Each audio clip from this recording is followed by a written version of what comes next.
All right. Welcome everyone to this week's episode of the Midnight Charette podcast. What a boring introduction. Where's the excitement? Welcome everyone. Okay. Learn how to control your volume on the mic. Welcome everyone to this week's episode of the Midnight Charette podcast, hosted by myself, Marina Bourderonnet, and myself, Marina Bourderonnet. No, but you rush into it, and no one understands the word charette, in French as it is, let alone in French. And then you say your name in French, and this is the Midnight Charette podcast with Marina Bourderonnet. Marina Bourderonnet. Or Bourderonnet. Bourderonnet. And myself, random Asian person. No sponsors today. We've been doing 2 episodes a week for the past few weeks, and it's getting kind of exhausting. Well, you're the boss, so it's kind of your fault. But what happened was we received another voicemail on the hotline, which is the 213-222-6950 is the number. This is like a Wednesday at like 7 p.m., so I'm a little bit out of it. And we wanted to reply to this person who left the voicemail before too long had passed. She left a message last week, I think, because it's somewhat time sensitive. Essentially, she's asking about employee reviews in offices and houses. Ooh, it's the season. It's the season. It's coming for you. Oh, yeah, because it's before the end of the year. I might give you an employee review, Mr. David Lee. We should do that. We should give each other an employee review. All right, good. So, okay. Yeah, I'm ready. What? Good evening. No, I'm not going to do it now. I have been an employee of this podcast. I'm going to schedule it a month before. And I would like to know how you feel that I'm doing, and I will let you know if I think that your assessment of me is correct. It doesn't quite work that way. It does if I'm being interviewed. I switch it around. You're the sneaky booger. So it's like an employer is like, so how do you think you've been doing in this office? How do you think that I've been doing in this office? That's kind of my way to answer when people are like, how old are you? I'm like, how do you think I am? And then they're like, that was my question. Okay, is there anything else we need to say with this, or should we jump right into it? Yeah, let's listen to the message. This is the message. That was great. Okay, greetings from the East Coast. First of all, great episode with Tristan Eden. I really appreciated that, as well as episode 132, where you touched on some more serious topics. I also really appreciated that introduction to the voicemail hotline. So let me say real quick, we did a recording with Tristan Eden like maybe 4 episodes ago, maybe even less than that. Yeah. He's not an architect, but he's a street artist, muralist, painter, artist. But he says a lot of things, and he's a designer. Designs toys and other things as well. He's a Renaissance man. He does whatever he feels like doing. But he says a lot of things in that recording that I think are very applicable to designers in general and architects. So if you're listening to this and you're like an architect and you're thinking, I don't want to listen to it because it's about an artist, you should still have a listen, because he's a very unique mind, and there's a lot of overlaps between how he thinks in his process, and I think that of architects too. Well, and I think even just career path-wise, his whole evolution and his arc of his career is very interesting. So for anyone interested in that, I think it's very helpful. Yeah, definitely. And 132, I don't honestly remember what we talked about, but apparently it was good. So okay, here we go. Let's go back to it. Great, you're the boss. Yeah. Long story short, the real reason I'm calling is that I would like to call in a question about employee reviews. What have been your experiences with them? Have you had them? Have you not had them? Have we had employee reviews? First of all, Marina, tell me what an employee review is. And don't tell me it's a review of an employee. Well, I think it's kind of like an official meeting that during which you kind of check upon your employees, like how they are doing, and also as a firm to check from your employees how your firm is doing according to them, right? It's kind of like when you go to the doctor once a year and you do like your general checkup, your annual checkup. It's kind of an annual checkup. Yeah, right. Pull down your pants. That's a pretty good explanation, right? Yeah, it's not bad. It's not bad. You're very welcome. Yeah, I think that's an accurate thing, and a lot of times they are part of the process in determining what raise you're going to get or not get, and what bonuses you might get. So I think they're an interesting thing because they're really related to the Christmas bonus and promotion. If you're going to get promoted next year to an next level employee, things like that. Yeah. So they are an interesting thing because they happen in a private space, right? So you, the employee, goes aside with like the HR person and the partner or the managing partner or the associate, whoever it is that's kind of in charge, and you sit in a room, some kind of conference room, and it's just a private space with the three of you. And then you talk, and they talk about how they think you've done. And before the review, a lot of times there's a form where you fill out how you think you've done, and the bigger offices will have a very structured thing with multiple choices and like an essay, shorthand response. And what's interesting about it is that, right, in the everyday kind of life of working, everyone's so busy just trying to put out fires that a lot of stuff happens, and it's kind of like you forget all the changes that have occurred in the office, perhaps, and for that person. So the employee review space is fascinating because it's detached from that, and just because it's private and you set aside time, it automatically makes the conversation a little more unique and perhaps a little more honest, right? So it's kind of like you get to take a step back from the chaos of the everyday putting out fires, and you get to think more retrospectively about what's been happening, But anyway, so you've had reviews, right? I've had a couple reviews. During the time I've been working, I only had 2 reviews, which, it's not necessarily every office would do it. I would say that it's probably going to be the larger size offices that will do it.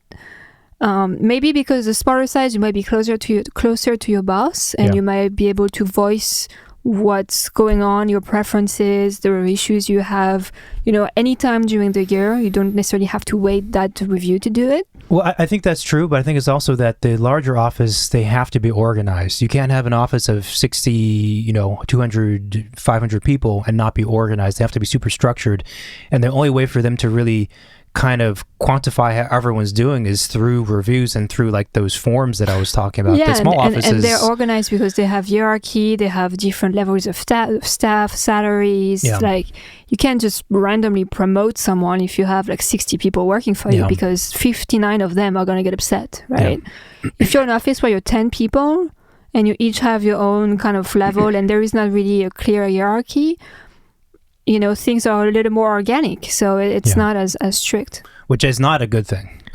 Which could not be a good thing, if it's not run in a fair way with the employees. If your bosses are fair people and, they treat you well and they listen to what you have to say, then that could work.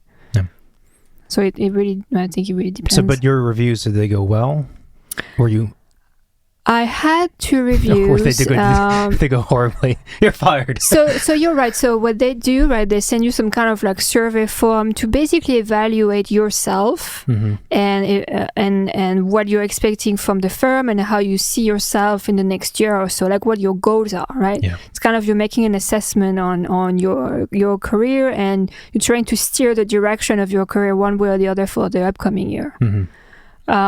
So the first one I had, I think I kind of like underestimated me, because I was like, I don't want to say that I'm doing too good because I don't know that they're necessarily thinking that I'm doing that good. Right. Like, should I be honest or should I be humble? Right. I don't want to sound pretentious, so I kind of like lowballed it, and they kind of saw that they're like, wow, here you put like you are like lower level on this particular question. I don't think you are, and I don't think you think you are. It's like, well, I wasn't so sure. And it's an awkward thing, because a lot of times they do ask you to rate yourself not in long form descriptive writing, but in like 1 to 4.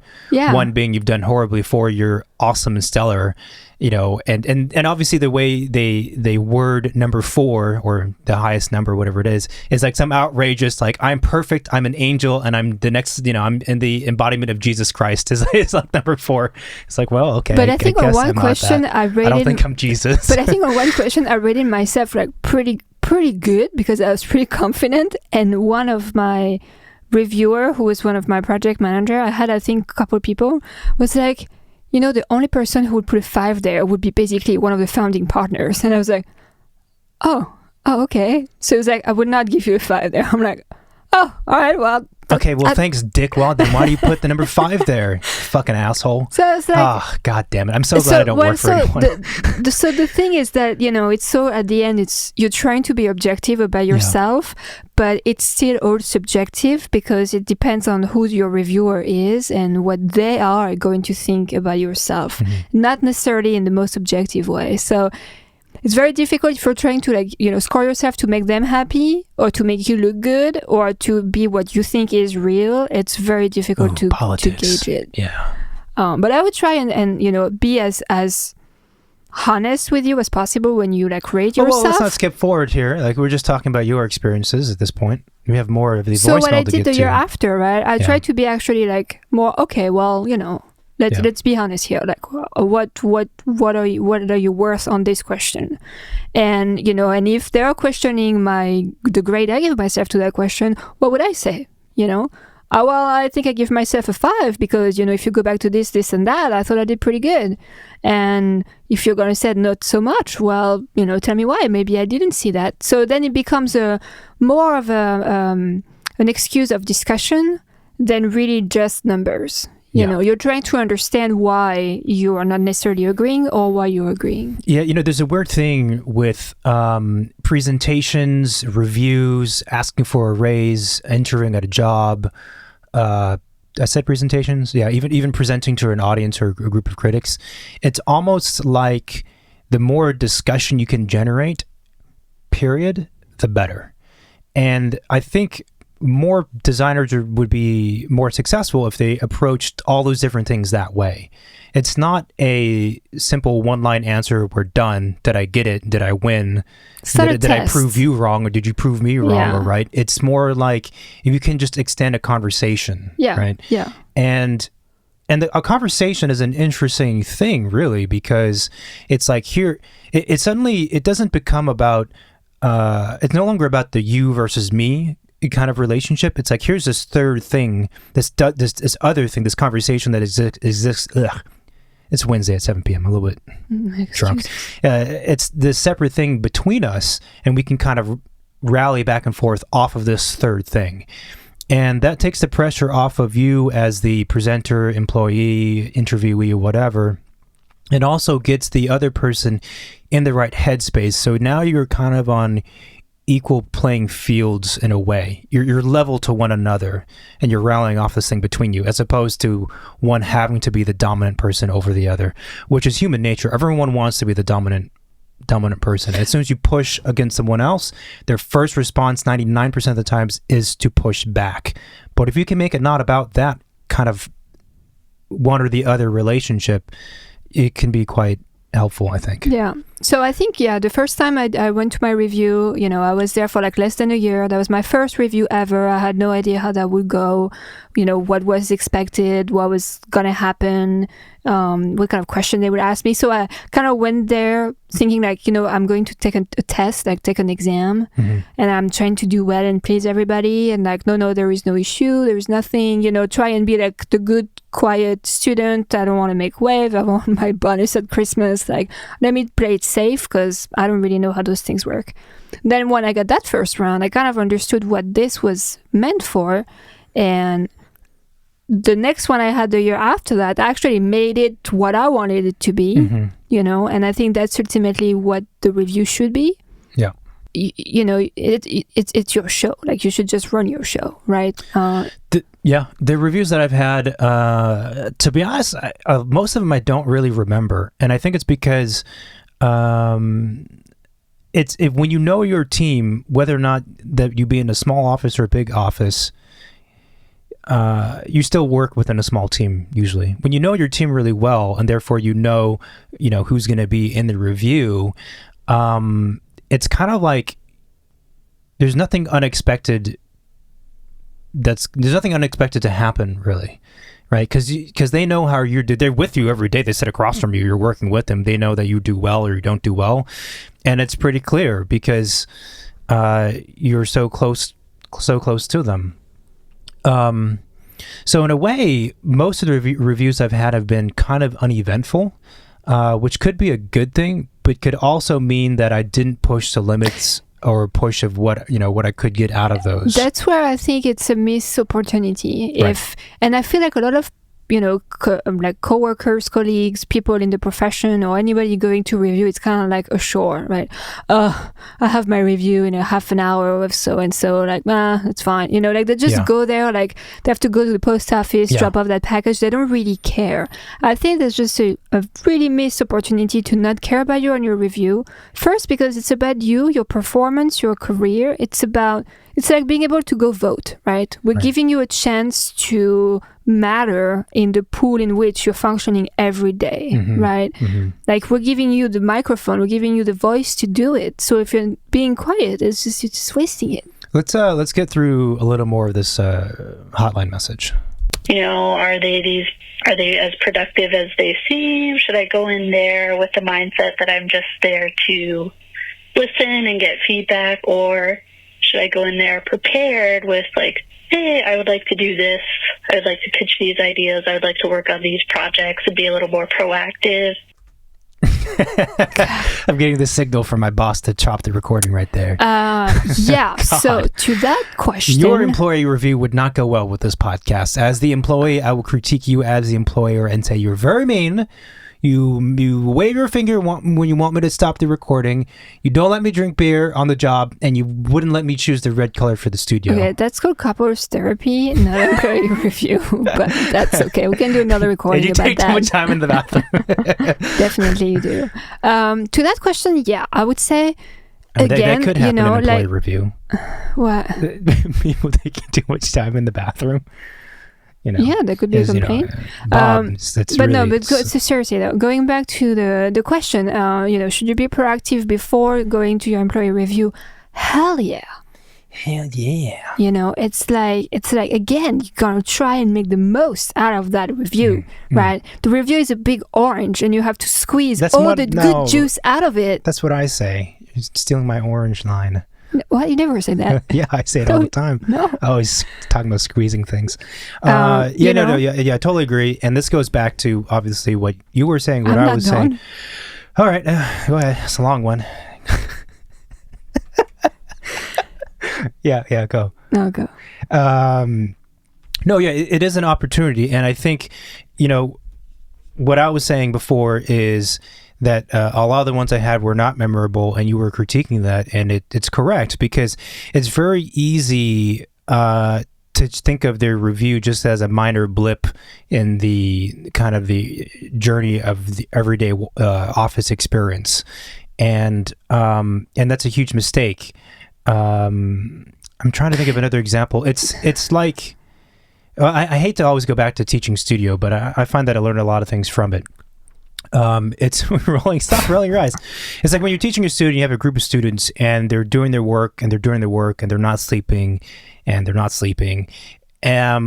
you do these kind of exit interviews, but actually in the middle of the semester, you pull them aside to a different space. You say, let's sit down and chat. Let's have some coffee or something and just talk for like 10 minutes. It's amazing how productive that space can be, because it allows the person to kind of, again, step outside of the chaos and just kind of exist and think more clearly. And that is the same opportunity for this person that's calling in and for anyone else who has a review coming up. The danger and the problem is that a lot of reviewers, especially in small offices or in big offices also, they don't view it that way. And it's often that they don't view it that way because if it doesn't go well, right, they don't care. It doesn't affect them. They're the one in charge. If you don't get everything you wanted, they don't care also. And a lot of times they're super busy.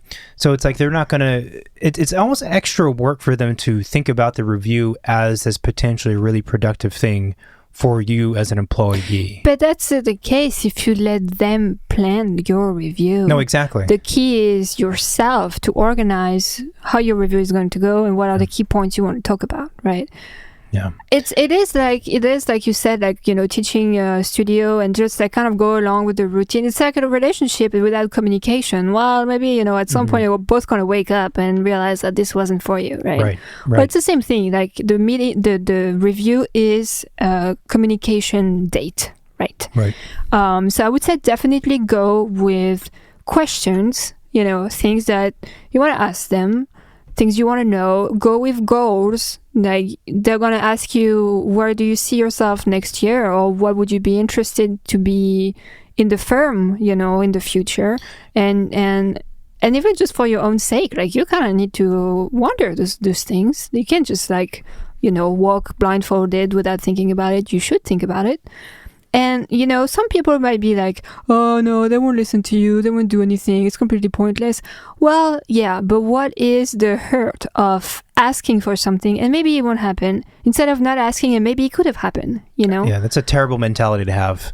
It's you can't have that mentality. It's going to severely limit your success in you're giving up fucking before you try. life, you can do that if you think that way. And if you think that way, over the span of 5 to 10 years, it's like a lot of opportunities that you just will have missed out on. The other thing too is that oftentimes offices have to keep record of everything that goes in those review, in writing and the things you're filling out, in notes during and after. So, it's a way for them to reevaluate themselves and keep track. So if there is things that, you keep bringing up, but every year, every review, one day it might happen because it's present in the record of that office. Yeah, I would treat the review as an interview. I would take it that seriously. It is like a checkup interview, yeah.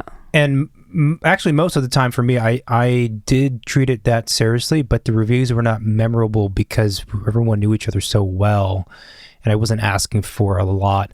But it's work. You have to actually set aside time, legitimate time, to think about, reflect on your experiences at the office, think about how you've done and how you're special from everyone else in the office. So when you ask for whatever it is you're going to ask for, you're validated, and you have to go. It's similar to creating your portfolio. You going through your portfolio and your resume, going through your past life as a designer with a fine-tooth comb to figure out all the great things that you've done. It's the same exact thing in the office. And this is also an opportunity for you to tell them about stuff that they might not be aware of, depending on who's in the room. Right? You're like the eyes on the street, basically. Right? Exactly. And you obviously don't want to lie, but if you're doing whatever, same thing, with a partner, and they only see you once a week, well, this is your chance to tell them, like, there's actually been all this footwork, this groundwork, this whatever stuff that I've been doing here, and it's been well received based on X, Y, and Z facts, and that's meaningful to them. And it's the other thing too is that it's weird being in an office because your fellow employees are your competitors also, because there's only so much amount of funds and extra whatever and that can be put out there. So in a way, you do have to look at possibilities and opportunities to differentiate yourself from your colleagues. And it's the same thing with the portfolio we talked about, where if you can make things into tangible kind of like packages of information, like here is one brief story on how I achieved this thing, then it's memorable. It's a memorable story. The partner, when it comes time to think about all the different employees, or if they lay someone off, okay, well, this person, they had stories 1, 2, and 3. They were great stories, and they proved that they did X, Y, and Z. And your fellow colleague might also have done the same thing, but if they don't voice it and this partner doesn't know about it, doesn't count. So if you go and you have, no questions, no like wish list of things to ask them for, then you should probably ask yourself, are you then 100% happy in that office that you have nothing to say, or are you 100% not happy? And if that's the case, maybe you need to switch firm, right? And that's the tougher part of it, is that this process of thinking about your time at the office is one of kind of complete and brutal honesty. And it's much easier just to stay in the safe zone. Maybe you're making just enough money to get by, and I'm just going to keep my head down and keep going. But if you really think about the review as it should be, this is a time for you to think about your place in the office as much as it is for them.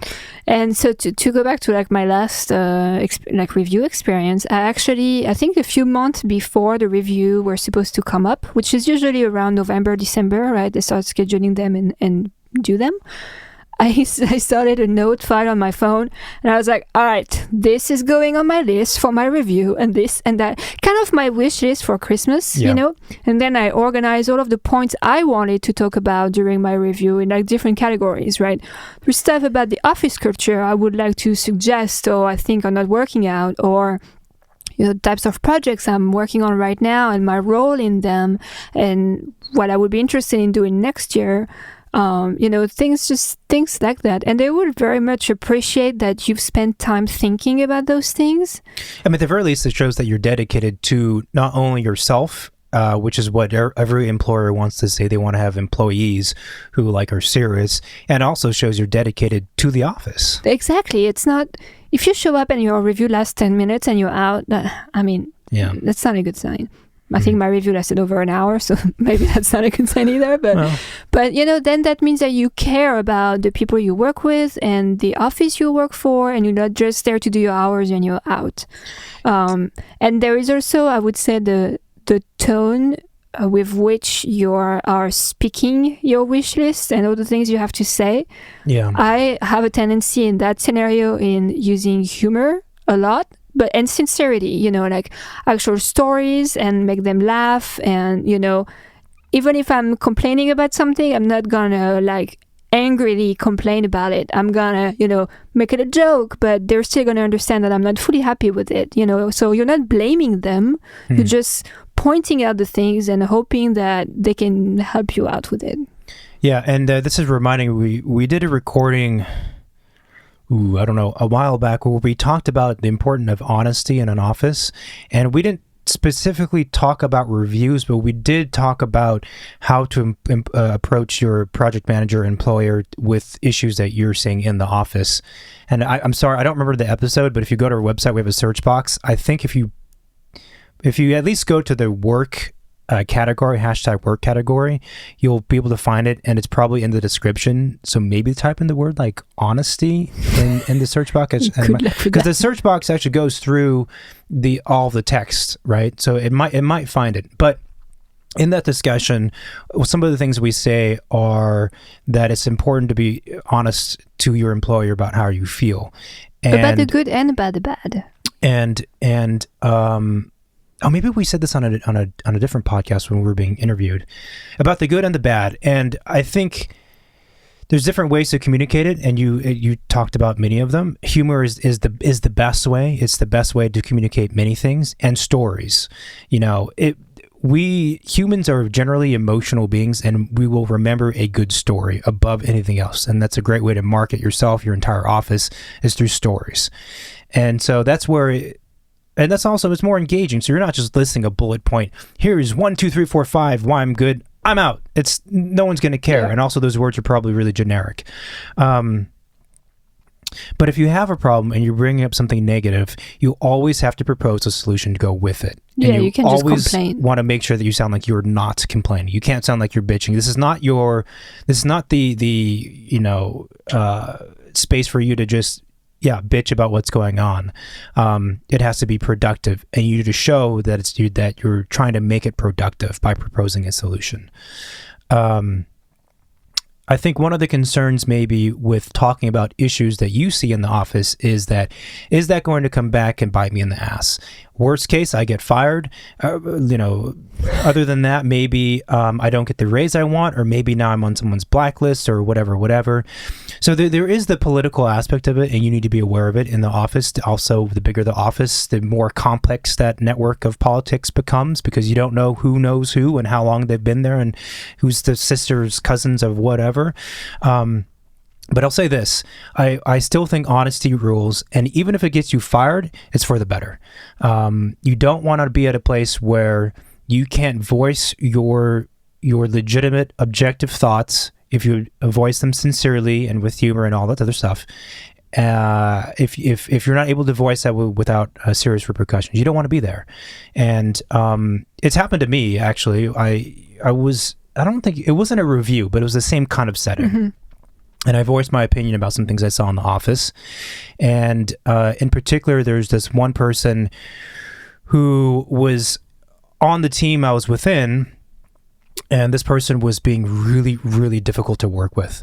so bad that that's all the other people on the team talked about was like, this, can you get a load of this person? They're crazy. Like they say all the wrong things. They don't have good design skills. They can't manage. They're rude. They're trying to cut corners to get ahead. It's very clear. And it was just a bad mix of things because the person in charge that should have been saying all this, they weren't really paying attention. Anyway, so I'm at this meeting with someone that's even further ahead above all of these people talking about things. And I said, if there's an opportunity for me to change projects, because that's what was happening. The project was getting canceled, so we might be shifted around. I said, I'd prefer if I wasn't teamed up with this person. If I have to be, I'll totally do it. As far as this person knows, it's been going fine. But if there's room, I'd rather not be with this person because it's been really difficult. Then explain the problems and say also, I'm 99% certain I'm not the only one that feels this way. I think probably a lot of the people on the team feel this way, even the way I say it. I don't say everyone on the team, probably, And I'm like, okay. And then afterwards, I found out that person I spoke with actually hired the one that was causing problems, and then it didn't work out at that office. And so in the short term, it's like, maybe I shouldn't have said anything, but you know what? It's like somebody don't want to be there. It's like it's like if somebody is not doing something right? If this person is not a good person. Well, people should know it's not a good person. And if you're not saying anything about it, you're as guilty as this person is bad, It's not good for you. It's not good for the office. It's not good for anyone involved. It's not good for the fucking profession at the largest scale. And so if you express that and that means that you're no longer at that office, so be it. You'll move on to better things. Yeah. There's this weird condition a lot of architects have to just put up with shit because we think... I don't know where it comes from. We think that we have to. We think it's okay. We think that it must be just the way it is. Or maybe it's the fact that because we're so dedicated and we're used to almost abuse in school sometimes with like studio hours being so crazy that we're just willing to take it. But at some point, we need to kind of grow up, really.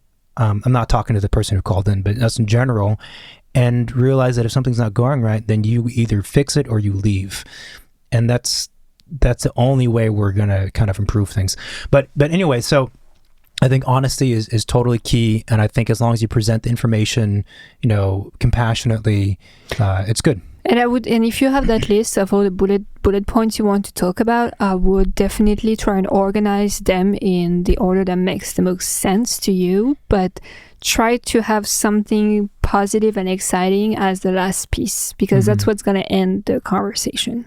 Yeah, no, absolutely. That's a good idea. And there needs to be a balance between, the things you discuss that are about yourself versus the office. You can't go in there and say all these bad things about the office and not critique yourself as well. Well, and again, it's like, what do you want the office to be? Yeah. Like those people can help you out. The last thing she was asking for, I think, was money. Oh, jumping into the future. Let's pretend we didn't hear that. All right, here we go. They've been promoted for those questions. Have you ever pitched for a raise? That's another thing with employee reviews. That would be cool to hear about your experiences, good, bad, and ugly with them if you have had them. And then lastly, this is all the same question, but I'm actually having my first review, even though I've worked in the industry for about 4 years. And so this is a little funny that... I don't know. Anyway, it's a little funny because I'm having my first employee review and I've worked 4 years in architecture, but it'll all be good. So it would be good to hear back from you guys on a podcast. Looking forward to it and keep up the good work. Thanks. So about the raise, yeah, definitely. It is the time to negotiate. Yeah. It's annual review, it's Christmas bonuses and all the good stuff. So yeah, definitely, reassess what you've done in the office for the past year since, the year before that, how much you've evolved and changed and learned and grow, and how much do you think that is worth? And how much do you need to live? Life cost goes up, your rent went up, you moved, you got engaged, who knows what. shit happens. You need money. So, yeah, definitely. I married a gold digger. I don't have any gold. I need a raise. But I don't know how, like all of the offices function on that topic. The one where I had my interview, my annual reviews, they would, give me what they think was appropriate for me at the end of the review, for me to look at it and agree, disagree, smile, cry, you mean like run in a away. folded piece of paper? Yeah. Really? Yeah. I did a folded piece of paper. It's not the fucking mafia, but you guys were in a private conference room, right? I was like, oh.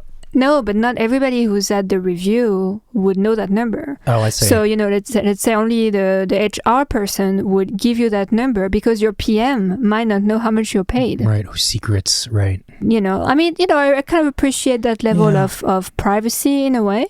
So then you look at the paper and you're like, okay, that sounds fair. Or you're like, well, you know what? That's like way too low. Like, what are you doing? Right. So definitely have an idea of what this should be for yourself.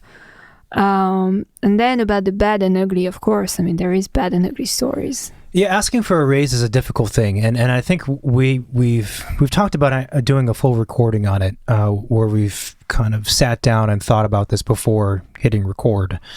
But it doesn't have to be awkward. I think, well, first of all, you have to feel like you deserve it, and you have to have had put in the work. I'm so tired. Put in the work to make sure that when you ask for the raise, it's a legitimate thing. That's what I feel like for most people that at least I was friends with, they deserved it, but they were afraid to ask. I think that's more common than the other way around. And so my general advice, without knowing the person who's calling at all, really, is to always ask for a raise. I think more likely you're going to be too timid, and that's again a common problem. My mom always taught me, if you don't ask for things, they won't come to you. Mm-hmm. So worst case, you ask and it doesn't come to you. Yeah. Best case, you ask and it comes to you. So I would say, yeah. And you ask for the raise. When do you ask for the raise? Not at the beginning. You first want to prove your case, then you ask for the raise, and then you do a brief summary of all the stuff, and you tell them how happy you are to be there and how happy you are you have to phrase it different, but like to continue being there. There's this thing also in conversations and stuff where you will always want to talk about the past, the present, and then the future. The future is very important because the future is a little bit unknown. The future it communicates that you're thinking about being there in the future, and then also that there's the risk that you might not be there in the future, so it's kind of a subtle way to suggest, like, I look forward to being here in the future, wink wink, as if you don't give me what I want, I'm not going to be here in the future. And that's where, having your wish list with you of things to talk about and doing your homework before your review kind of, shows them how committed you are, how interested you are. And now you want more money. Well, yeah, I mean, you deserve it. Obviously you're interested in being here, and always ask higher than you think. Yeah. in the case of a review of asking for a raise. Always ask higher, because salaries are a weird kind of finicky thing, and they vary from one place to the next and from firm to firm, and from boss to boss, so you don't know if in their minds they know that they're paying you much lower than they should, but you just happen to be paid that because that's what you came in at, right? And so you, like, one place I interviewed, I asked for a number, they gave me the number. I'm like, fuck, I should have asked for more. That when they give you the number, that means you should have asked for more. I'm like, fine, but it's still okay.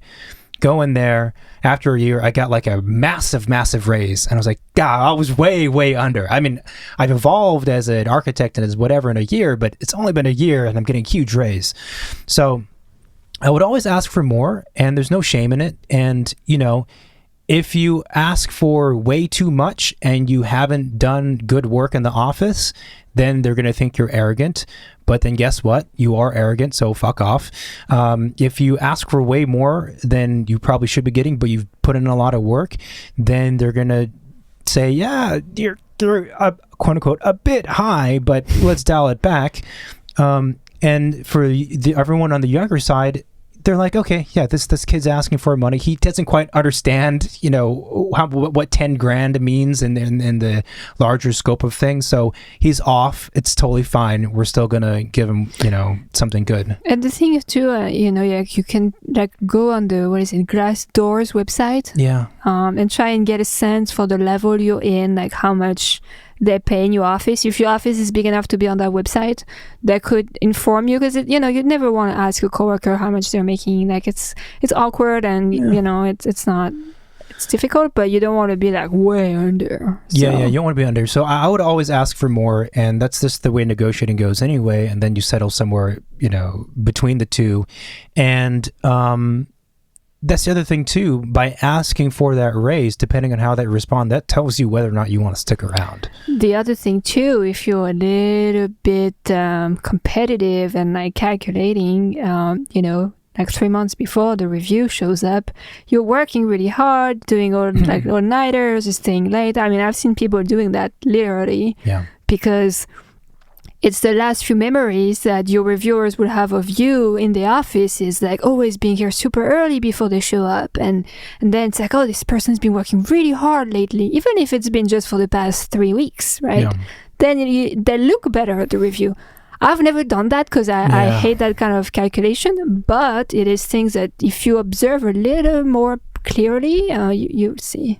Yeah, I'm not a fan of doing that, just because it's...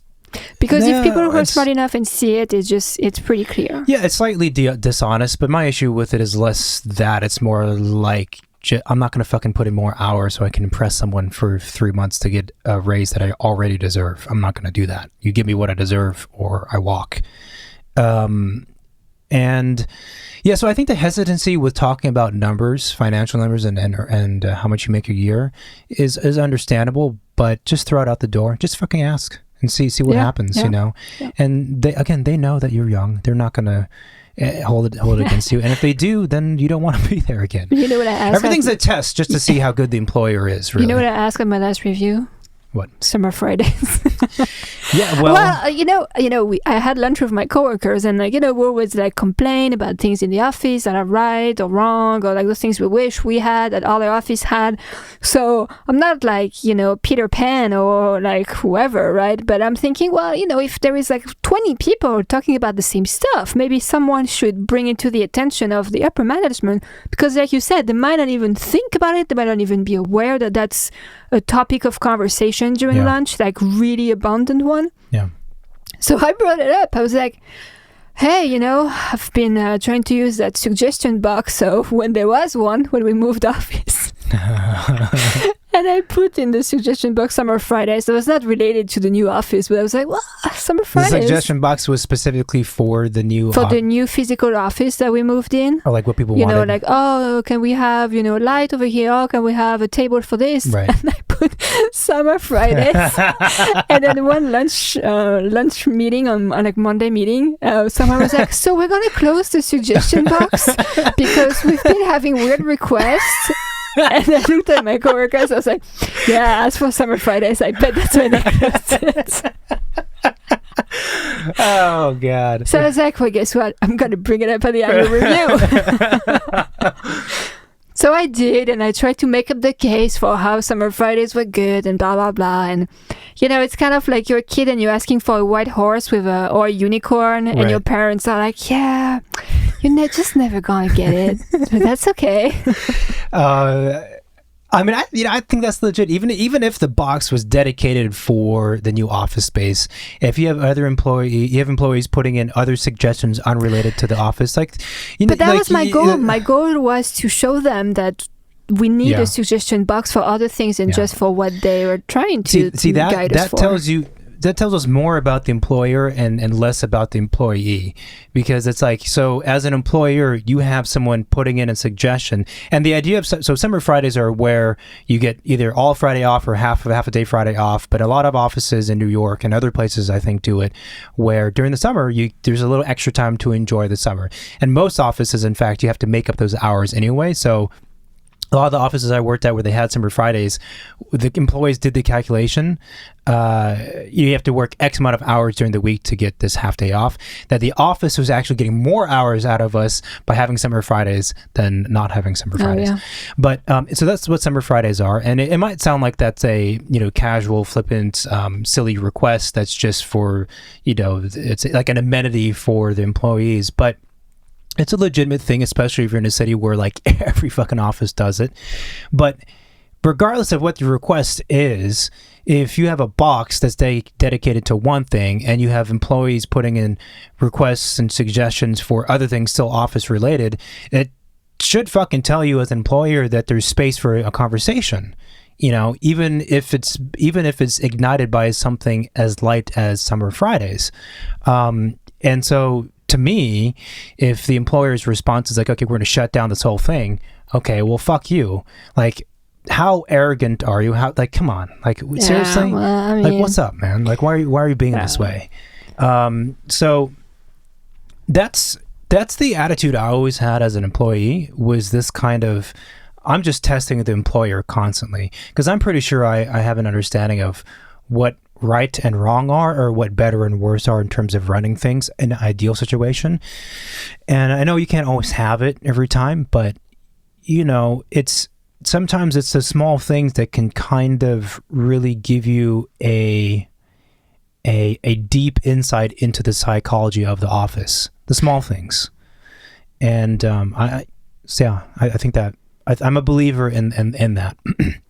And go ahead. Well, and at least, my coworker were like, well, at least she tried to speak for, a good portion of us. Didn't work out. Well, we tried. I mean, that's the thing too, is it's instead of shutting down conversation, what should always be said, it should always be acknowledged of what's, like, honesty, transparency. It should just be acknowledged as what happened. Someone requested this, that's not really meant for that, so we're going to close it down, right? Even if you say that, it's a much better way to do things than, I don't know how they did, than however they might have done it. So, and I think if you're bringing up issues that you see in the office that are office-wide, particular to one employee that you don't care for, or who's doing nasty things, to your boss during a review, really they should be thanking you. Legitimately thanking you for that, because for them, they are not able to know the day-to-day stuff. They don't know the inner workings. They don't know that Sharon's an asshole and that Kate, is having an affair with Bob's or whatever. They don't know all this stuff. Maybe that shouldn't matter, but they don't. Yeah, you shouldn't bring that up. Yeah, Kristen, she's actually kind of a slut. But they're not aware of all those things. And as an employee, we all know that these kind of inner workings and the personal relationships are what makes an office run smoothly or not. Yeah, so and really, they should be thanking you. And it could be the smallest thing, when I had my last review, like, one of my thing was, I don't understand why it's so, like, I'm trying to pass my RE exams and the office doesn't have like the study materials, and I don't understand why it is so difficult as an employee trying to get licensed to find those materials. Like, I think that the office should supply it. Yeah. Well, and that oftentimes in offices there is like specific people for specific requests, right? Yeah. So for this request, actually, I don't think there was anyone really dedicated to that. So there is no way to fix the problem because no one is tasked to take care of it. Yeah. So by bringing it up, well, before you know it, the next week we had all of the latest study materials because I asked for it, and if no one does, no one would know that that's such a big issue. And those study materials, it's like $200 for like one book or something crazy. Yeah. So, and then everybody had it. It was online. Like it was just like it solved a teeny tiny problem, but that saved everybody a ton of money and time. So and it's whether or not your boss recognizes the significance of that is also telling. Yeah. Right. And either you're met with a boss who doesn't give a shit, or you're met with a boss who's neutral and then is now turned on to these new ideas and realizes that there's the potential to actually improve the entire office and the productivity of the office, and this one individual is bringing it up. like essentially this person actually just saved me a bunch of money in a way is one way to think about it. It's tough for us to think about it that way, I think, because we're in the profession of architecture and we're far away from that. But if we're in any other kind of merchandise business, if you're an employee, you come up with a solution to save $1,000 a month on rent, or buy more products for less money, fuck yeah, that guy's gonna get a raise, absolutely. But in design and architecture, it's much more murky, so it's difficult to understand that. But for sure, don't get it confused. That is what's happening if you can suggest something that's going to improve the office.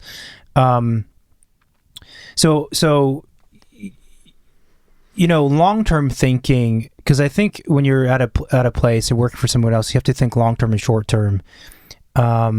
If your boss is kind of like not very excited about things you're proposing, but kind of gives them to you reluctantly, that could tell you that maybe I won't be here as long as I thought.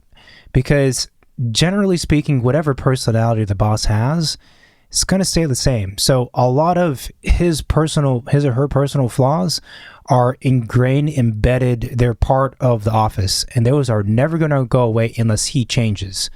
Now, there are for sure not a lot, but offices where partners recognize either their personal shortcomings, or that's not very often, or at the very least they recognize, like, I don't have the expertise to like run this place. I got to bring on a studio manager or something like that. Then that can happen. Yeah. Then there's hope in the long distance. But without kind of markers or signs that there is that kind of potential for you to actually have change without going through a lot of struggle, right? Then it might mean that you won't be there as long as you thought, Yeah. So so the reviews are a very important thing for everyone involved, and they are a challenging thing because it does take time to think about it. You actually have to think about it. It's kind of an emotional thing, really. Yeah, and again, you should try and make it as productive as possible. Don't go passively to a review, because then why even bother going? You're just wasting everybody's time. It's not. And I think the more objectively that you can speak about stuff, the better. So speaking with humor is something you mentioned, and similar to what I was saying about this conversation being this third element in the room, it's another way to talk about problems. So you don't have to, like, you can talk about stuff sort of generically and hint at a specific person or a specific issue, and it'll be enough for them to get it. Yeah, I wouldn't be like, hey, Bobby has been, like not being so nice to Susan. And well, you can mention specific people. You have to gauge it, right? Yeah. But what I'm saying is that speaking generically can be a great tool to, and also in the conversation to test the waters. So you're thinking, okay, I want to bring up this problem, right? If I had just carte blanche and I felt totally totally free in the space, and this was beers with friends, I would just totally rant, tell you every single detail with the problem going on, and then, which is actually a good thing because the person across from the table can download all information and then respond accordingly.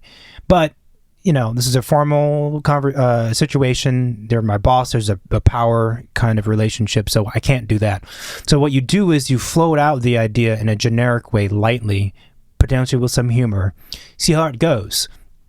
And if they respond, say, yeah, wink, wink, I know what you're talking about. Okay, then you have the go-ahead to kind of talk about it a little bit more in a way that they already haven't heard, perhaps, which would be even better, and propose solutions, right? And so that's the other kind of negotiating tactic, I think, is to ease your way into the more dangerous topics. Yeah. Yeah. All right. Does that sound good? Yeah. For negotiating? All right. So do I get more money with all I've been doing? Well, I hope. And like she was mentioning in her message, she's been working for 4 years, and that's her first review. Yeah. I think it's pretty common. It took me also a few years before I got my first one. But we don't know if she's at the same office for 4 years. No, but it doesn't. Well, if you're at the same office for 4 years and that's the first time you have a review, but they've been doing reviews before, that's a little weird. Yeah. If you've been working at different offices for 4 years and that's the first office that does it, pretty common. Not all of them do it. Yeah, not all offices do it. They should, and and you can also wonder why did the previous offices did not do them. You know, if you're at the same place, let's say she's at the same place she's been at the same place for the last 4 years and has never had a review. No, I don't think that. So if she's now like how were raises dealt with and bonuses dealt with? Like what was it based on? Did you have to come up and say like, okay, it's been a year, like where's my raise? If that's the case, then they're pretty unorganized, I would say. So if that's the scenario, then either this is a really good thing because now the office is becoming more structured and they've recognized that they have to grow and become more mature and stuff like that. So it's potentially a positive thing, but for sure, past tense, that's kind of a huge red flag.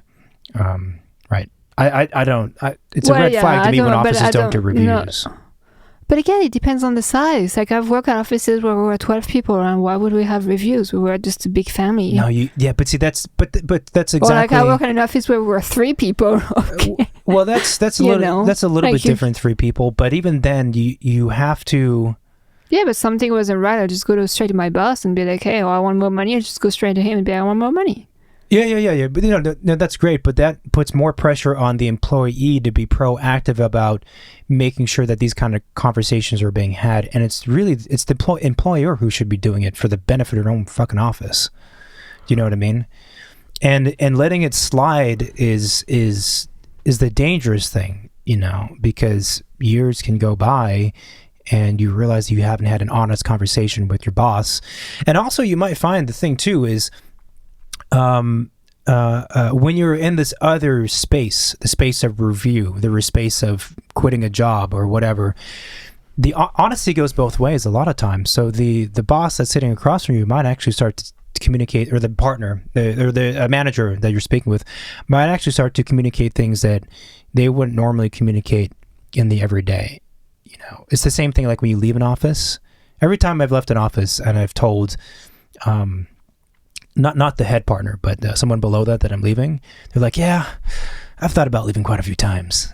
And I'm like, wait, you've thought about leaving? I thought you were, that's because you don't hang out with anybody. You don't know those things until you leave. Well, it's well, there's that too. But when there's a lot of hierarchy involved, you don't have these kinds of conversations potentially with the people. But anyway, the review conversation in the space can also be where the other person is going to be more transparent with you, which is useful in the game of politics, right?